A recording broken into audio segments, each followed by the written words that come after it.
Yeah, we're at the Uncle Vinnie's Comedy Club. We're here with Dino. Dino, you deal with a lot of people wanting spots from you. Can you tell me that's for sure. what is a mistake that comics usually make when they're trying to get booked? One of the biggest things is name dropping. Somebody will come in and say, "Hey, I opened up for Jay Black, Mike Feeney, Mitch Fattel, Jimmy Graham, and Paul Veneer."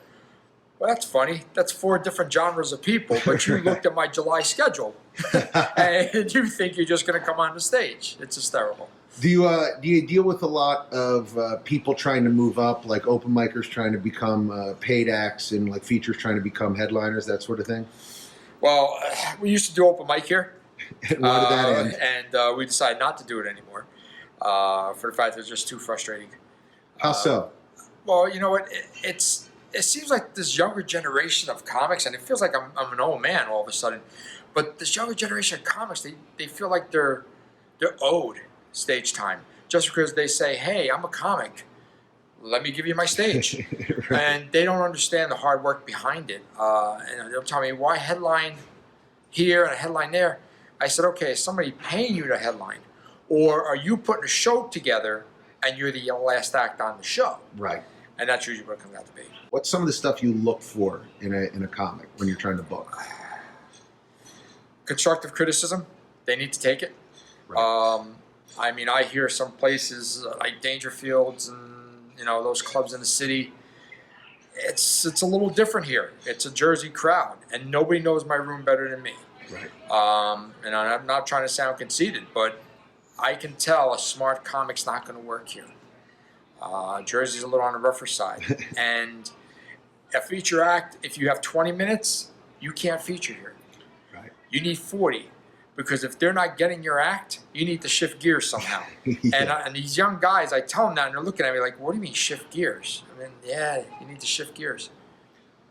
So comics that don't work here anymore, like what's one of the mistakes that have gotten people banned from Uncle Vinnie's? Thinking they're bigger than the room. Thinking that they know the club better than me. Stealing people's acts, which we just had someone steal 5 comedians' acts. And when I approached that person, he said to me, "Well, my act wasn't working." I'm like, "Okay, so should I send a check to them instead?"